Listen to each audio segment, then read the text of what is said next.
Ooby-doo, it's everyone's favorite boomer and vintage lens enthusiast. And today we're going to look at the RMC TOKINA 17mm 1.3.5. Let's check it out. It focuses down to, white is 0.8 feet, less than 0.25 meters. Let's look at the aperture, shall we? That's full f-stops to f16, 3.5 to f16. It's on the Pentax K50, which is an excellent camera. I highly recommend this camera. It's 16 megapixels. It takes outstanding pictures out of the box without too much fooling around with. It has a known issue with what's called the aperture block. And I guess what it is, it's a solenoid in there, and they go bad. And when you press the shutter button, it doesn't stop the aperture down. So that's a big problem. This one doesn't seem to have that, but you can always use manual lenses on all of them and stop down manually, and then it doesn't matter. So I went to a car show. I'm into my summer car shows. I went to Hawthorne, New Jersey, which is like a bedroom community, and they have a train station and a very small civic commercial street area. But they have their annual car show. I think it was the 12th year this year.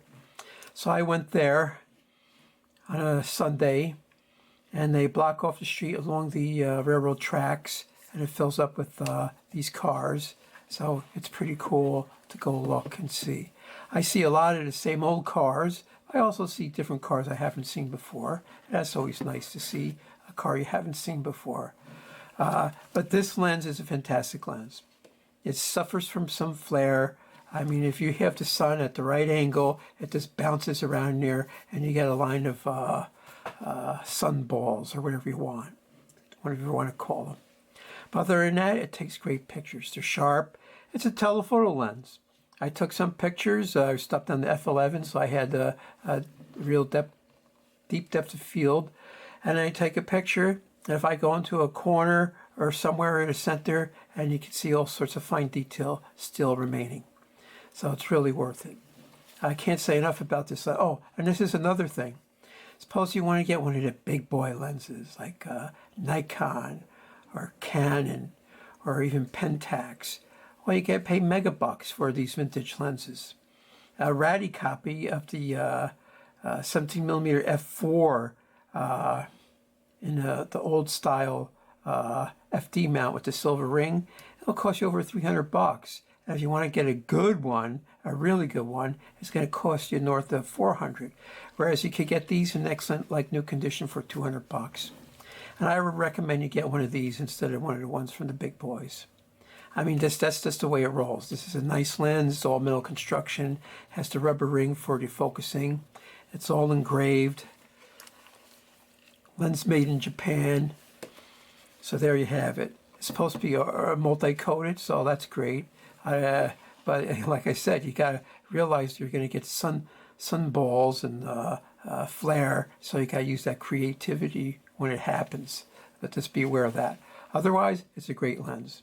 It focuses near, far, has excellent sharpness. Build quality is really good, without a doubt. That's really good. And there's not much to say except let's jump in some pictures and look at some pictures, and then you could decide yourself. But this is a great lens. And just think, if you could get an excellent copy for $200, you could probably get a ratty copy for $100, and you'd still be ahead of the game. But at any rate, let's look at some photos, and you decide. Sun balls, sun flare, reflections, refractions. This lens has got it. Damn. It's just a special angle where the sun hits in, and boom, you just got these the line of flare. So I was at the Hawthorne car show. It was a bright sunny day. I was there in the morning around 9 o'clock or something. And, well, it started to get hot. So I'm generally there only 2 hours.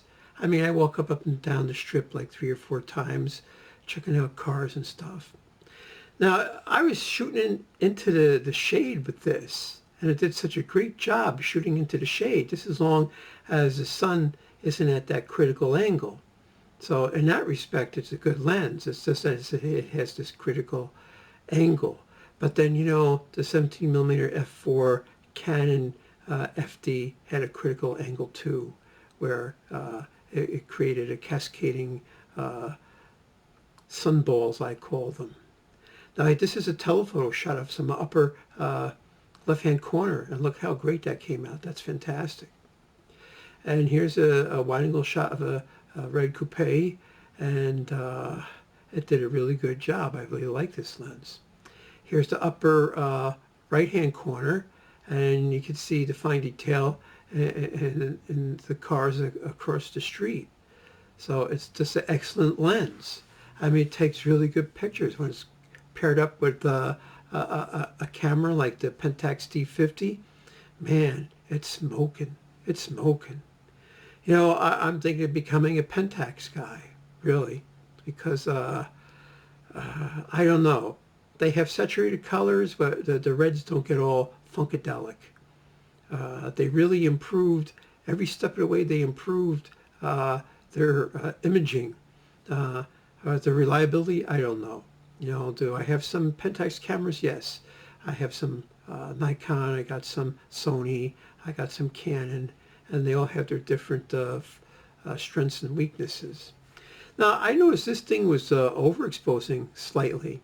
I didn't have to buy a set. I'm pretty sure I had it set at 0, but there's a green button you push when you're using a manual lens. You stop the manual lens down, you push this green button, the lens stops down, and it picks a shutter speed.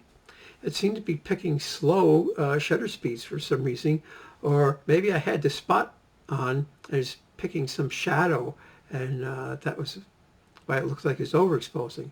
What it did, the only post-processing was I adjusted the levels. Usually the highlights, I had to really bring them down a lot. Here's some more sunballs you see there. They're not so apparent, but they're still there. So what happens is it has this HDR look to it. But I didn't do any HDR. I only overexposed maybe 1.5 f-stops, and I just corrected with the highlights. So I left the shadows same to keep the detail out. That's sort of what your eye would see. Your eye could see, oh, that's a deep shadow, but I could still see into it. But, you know, with cameras and photography, you got to play tricks. So this is the RMC Tokina 17mm f3.5 in a K mount on a Pentax K50, and I was very pleased with these pictures. You know, I went there with another camera, another lens, because I wanted to do double duty, but I didn't have to. If I went there with this lens and I just shot all day, I'd have been super happy with the way these pictures came out. It's a nice, nice lens. I really like it. Check out the police in the background, Hawthorne. There's a motorcycle cop. He's riding up and down the strip. He didn't run anybody over, but there's some kids on bicycles riding up and down the strip, and I think they were going faster than a motorcycle cop. So there's a lot of subtle things about Donald Trump there. Like here's a Donald Trump squeaky bathtub duck. And then I saw some other Trump memorabilia hidden, sneaking away in some nooks and corners. So, yeah, I could have worn my Trump shirt or my Trump hat, but I didn't. I just wore a regular wide brim hat to keep the sun off my head. I don't know if this is an original hood ornament or not. It looks sort of alien to me. It was on this car, Magnum Electric what? He's got a cat, owl, and an alligator. Someone went all out on this Pinto. I don't know. Well, that's America. You know, you could customize anything. This is a brand new truck some dealer had there. But I just like the way the shadow casts on the ground. And how it and that's another thing. I'm shooting deep into the shadow of this lens, and it's maintaining the shadow detail. And the camera has a wide enough dynamic range where I could bump down the highlights, and the pictures still look natural. So it was a fortuitous confluence of events, but I like the way it worked out. It worked out really good. It was a really nice little show, and it was free too. Although I bought a sausage sandwich from, they had a farmer's market there, so I bought a sausage sandwich. If you see here, it says Trump Castle. So people were very subtle about their Trumpism, you know. I don't know why that should be. Maybe after he wins, everyone will go back to normal. So I like this lens. I got some really excellent results. I could highly recommend this lens. That's the RMC TOKINA 17mm 1 to 3.5. Excellent lens. You should consider getting one.